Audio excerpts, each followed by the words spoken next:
अपने दिमाग में जितने भी थॉट्स आ रहे हैं, है ना, वो थॉट्स बड़े स्ट्रक्चर्ड तरीके से आते हैं, ऐसा लगता है हमको, लेकिन जब बोलना स्टार्ट करते हैं तो वो स्ट्रक्चर खत्म हो जाता है। उतना स्ट्रक्चर नहीं रहता जितना सोचते टाइम आ रहा था। तो ये क्या करें कि ये सोचने में जो दिमाग के अंदर थॉट्स हैं और बाहर में कोई ज़्यादा डिफरेंस ना रहे। जैसे आपको जब मैं बात करता हूँ तो आपको ऐसा लगता होगा कि मैं बहुत कॉम्प्लेक्स से कंसेप्ट को बहुत शायद इजी तरीके से, एक स्ट्रक्चर्ड तरीके से आपको बता पा रहा हूँ। तो इसका सबसे बड़ा जो रीज़न है ना तमन्ना, ऐसा नहीं है कि मैंने कभी ये फेस नहीं किया, मैंने बहुत ज़्यादा फेस किया है। मैं पहले 5 साल पहले लोगों को यही बोलता था कि यार मेरे दिमाग में ना जो आ रहा है मैं एग्जैक्टली बोल नहीं पा रहा। तो मेरी कम्युनिकेशन स्किल्स ऐसी नहीं थी पहले। इसका सबसे बड़ा जो सॉल्यूशन है वो है प्रैक्टिस।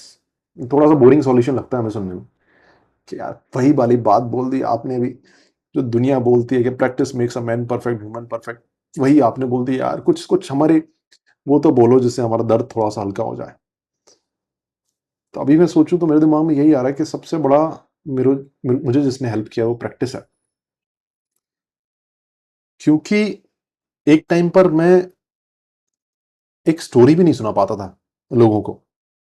मतलब अगर आप मेरे, एक मेरा दोस्त है कार्तिक, जिसको आप सभी लोग जानते हो शायद, तो Kartik is a good story teller.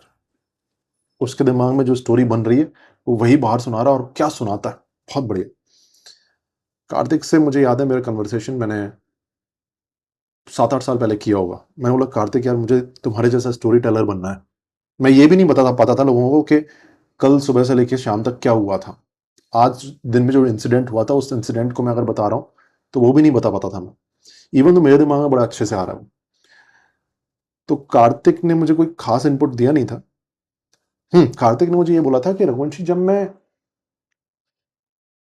ये पूरे दिन भर को जी रहा होता हूँ, जैसे मान लो कि अगर बाइक पे जा रहा है और उसने कुछ देखा, तो उसके दिमाग में, उसने बोला कि मेरे दिमाग में ये चलता है कि अब मैं किसी को बताऊंगा। अब ये बहुत ऑटोमेटिक हो गया, लेकिन मुझे वो चीज देखकर एक्साइटमेंट आ रही होती है और मैं किसी को बताऊंगा ऐसे, ये मेरे दिमाग में स्ट्रक्चर उसी टाइम से बनने लग जाता है। एंड आई थिंक हमारे अंदर कमी शायद ये रहती है कि हमारे अंदर वो स्ट्रक्चर तब बनना स्टार्ट करता है जब हम सोचते हैं कि यार ऐसा कुछ बोलना है। तो आई थिंक प्रैक्टिस वहां से स्टार्ट होगी कि जब आप मान लो आप इस रूम में हो और आपने कुछ ऐसा देखा इस रूम में, जैसे इस रूम में अलमीरा नहीं, तो अब आप उस अलमीरा के बारे में कुछ बताना चाहते हो, ये उसी टाइम से आपके दिमाग में स्ट्रक्चर बनना स्टार्ट हो गया कि यार पहले ये बोलूंगा फिर ये बोलूंगा फिर ये बोलूंगा। और फिर जब, तो बहुत शुरू शुरू में बहुत टूटा फूटा आता है दिमाग में। जैसे अभी भी अगर मैं अपनी वाइफ की स्टोरी टेलिंग देखूं तो बहुत ही बेसिक लेवल, बहुत बेसिक लेवल, वो एकदम इमोशंस में आ जाती है पूरी की पूरी सुनाते टाइम, एक्साइटमेंट में आ जाती है। एक्साइटमेंट में 10 थॉट इकट्ठे आ रहे होते हैं, तो वो सुना नहीं पाती। तो प्रैक्टिस पहली चीज, ठीक है गाइस। आप ऐसा नहीं है कि आप इसको बाईपास कर सकते हो, जो अटक अटक के बोलना होता है, ढंग से स्ट्रक्चर ना बनाना होता, आप इसको बाईपास नहीं कर सकते। आप समझ लो कि आपको इस रेगिस्तान से गुजरना पड़ेगा, जिसमें आप धीरे धीरे गिरते हुए गुजरोगे, फिर ही बाद में आपको एक नदी मिलेगी। और दूसरी जो चीज है वो है शांति। अपने जैसे अभी आपने नोटिस किया, मैंने बोला शांति, और शांति के बाद में मैंने एक पॉज लिया। अब उस पॉज में मैं सोच रहा हूं, मैं सोच रहा हूं कि अगली बात कैसे बोलूं, कि शांति का मतलब, अब शांति का मतलब तो आप 50 चीजें समझोगे। तो मेरे अंदर क्या नहीं है, मेरे अंदर जल्दबाजी नहीं है। मैं शुरू में जब लाइव कॉल्स लेता था 4 साल पहले, तो मैं स्टूडेंट्स को बोलता था कि यार मुझे फर्क नहीं पड़ता कि मैं आपको कैसे बोल रहा हूं, मुझे फर्क नहीं पड़ता कि मैं मोटिवेशनल स्पीकर्स की तरह आपको भारी भरकम इमोशनल चीजें ऐड करके बोल रहा हूं या फिर नहीं बोल रहा। मुझे फर्क पड़ता है कि मैं आपको डीप की बात क्लियरली समझा पा रहा हूं कि नहीं समझा पा रहा। तो मैं बहुत अटकता था उस टाइम पे, इसलिए मैं ऐसा बोलता हूँ। अभी नहीं बोलता आप लोगों के सामने, क्योंकि अभी मुझे पता है कि मैं नहीं ऐसा कुछ करता। तो उस टाइम पे मैं अटकता था, उस टाइम पे मैं रुकता था, नौसिखिया लगता था।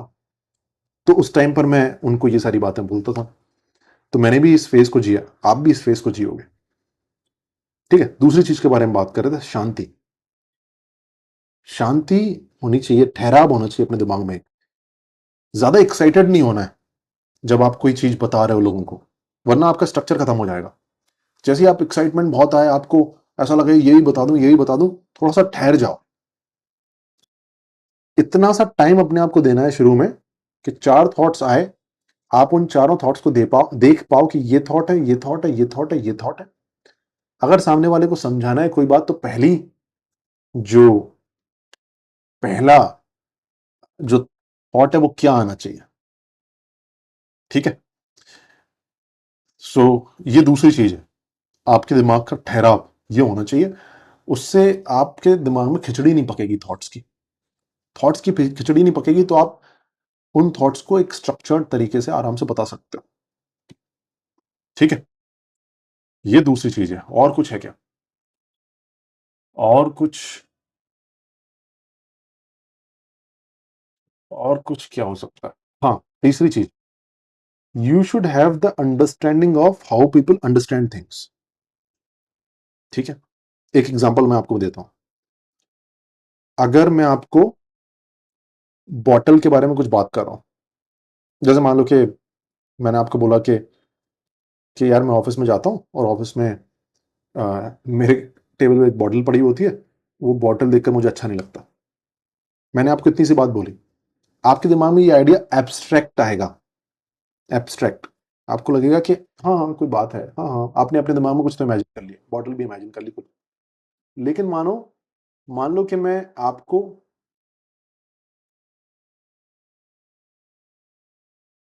बॉटल जो है दिखाई दूं। गाइज, मेरे ऑफिस में इस तरह की एक टेबल पर ऐसी बॉटल पड़ी हुई थी, और जैसे मैं उस बॉटल को देखता हूँ, मेरा अजीब सा लगता है, मुझे मजा नहीं आता उस बॉटल को देख के। अब क्या हुआ, आपके दिमाग में एक नींव थी बॉटल की, जिसमें आपने बहुत सारी बॉटल्स देखी थी। उस नींव के ऊपर मैंने मकान बनाना स्टार्ट किया, एब्स्ट्रैक्ट बनाना स्टार्ट नहीं किया। एक बॉटल थी, आपके दिमाग में नींव क्या थी, आपने ऐसी बहुत सारी बॉटल्स पहले देखी हुई, आपके दिमाग में ऐसी बहुत सारी बॉटल्स की बारे में कुछ विचारधारा है, कुछ डेटा है। मैंने उस डेटा के ऊपर स्टार्ट किया, तो आपको समझ में आएगा, बढ़िया समझ में आएगा। तो लोगों को अगर समझाना है ना, तो उनका ऑलरेडी जो बेस बना हुआ है, उस बेस के ऊपर स्टार्ट करना है आपने। जैसे आप अपने पेरेंट्स को हर चीज नहीं समझा सकते, लेकिन अगर आप अपने पेरेंट्स को बोलोगे जैसे मम्मी बुआ जी आपके साथ में वैसा करती, वैसे ही मेरी एक फ्रेंड है उसने मेरे साथ में ऐसा किया, तो क्या समझाया 2 लाइन में? मम्मी ने सब कुछ इमेजिन कर लिया। सो ये 3 चीजें याद रखो। पहली कौन सी थी? अपने को प्रैक्टिस करनी है बहुत ज्यादा, बाईपास नहीं करना। दूसरी चीज क्या थी? अपने को शांति चाहिए दिमाग में, थॉट्स को आने देना है, और उनको फिर दिमाग में स्ट्रक्चर, इसमें तुम थोड़ी देर चुप रहोगे बोलते टाइम, ध्यान रखो इस बात को, चुप रहोगे तुम। इस जो चुप्पी है ना, 2 3 4 5 10 सेकंड का लल आता है, इस लल के साथ में दोस्ती कर लो, इसमें कोई बुराई नहीं है, इससे आप और कॉन्फिडेंट लगते हो। कई बार लोग इस लल को फिल करने की कोशिश करते हैं, दैट इज नॉट गुड। हमेशा बोलते रहना ये कम्युनिकेशन स्किल नहीं है, बीच में रुकना, सोचना, ये भी कम्युनिकेशन स्किल है। ऐसी हम बात करते हैं इन जनरल। तो दूसरा है शांति, आने दो आराम से, बीच में लल आएगा कोई दिक्कत नहीं। और तीसरा है बेस के ऊपर इमारत बनाना है। ठीक है, जैसे मैंने आपको बोला कि बेस के ऊपर इमारत बनाना, तो आप समझ गए। लेकिन इसी बात को मैं अगर एब्स्ट्रैक्ट तरीके से बताऊं कि यार, अब मैं एब्स्ट्रैक्ट मेरे दिमाग में आ नहीं रहा, लेकिन आप समझ गए कि बेस होना चाहिए, पहले से डेटा है, पहले से जो दिमाग में पड़ा हुआ है उसके ऊपर खेलो, उसके ऊपर अपनी बात समझाओ, तो ज्यादा समझ में आती है।